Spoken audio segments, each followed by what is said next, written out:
Hello there, my name's Mark Holdaway. I'm from the Marketing Works and we're here today at PCIM 2015 and I'm showing visitors a completely novel and unique approach to evaluate technically complex products. Basically what we're doing is we're taking a standard electronic component and putting it into the cloud. We're building a test fixture.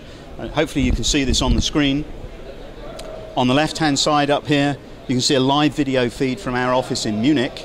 Comprises a manufacturer's component board, and around the board we've got all of the electronic equipment test gear to be able to measure some of the key elements of the performance of this particular product. On the other side of the screen we've got a really simple, hopefully visually quite enticing user interface, and through this simple interface I'm able first of all to program, I think it's fairly obvious that this is the power supply, to program the supply voltage, in this case 7.5 volts, and you'll see remotely the power supply is updated with the supply level. I can now turn the power supply on remotely, and you'll see there's a little LED, you might not see it in the video, but there's a little LED here that indicates the supply is on. I go back to the board. Now you can see this rotating cog. This is quite important because that now tells you that there's some code execution going on in this particular IC. It's a digital power IC, and it's really the only way that we can visualize that aspect of operation.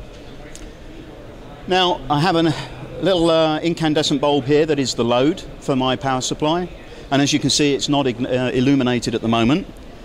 I can do that by enabling the power supply, which is this push button here. So any minute there's the bulb. And finally, as I said, this is a very straightforward, basically a kind of a technology demonstration, if you will. We want to be able to deliver some useful measurements to customers, engineers. And here we've got a mouse over of the power inductor, and you can now see the average and very typical characteristic of a buck regulator IC. So you can see the triangular waveform, you can see the inductor current, which is essentially the current in the load, and you can also see we're calling out the operating frequency.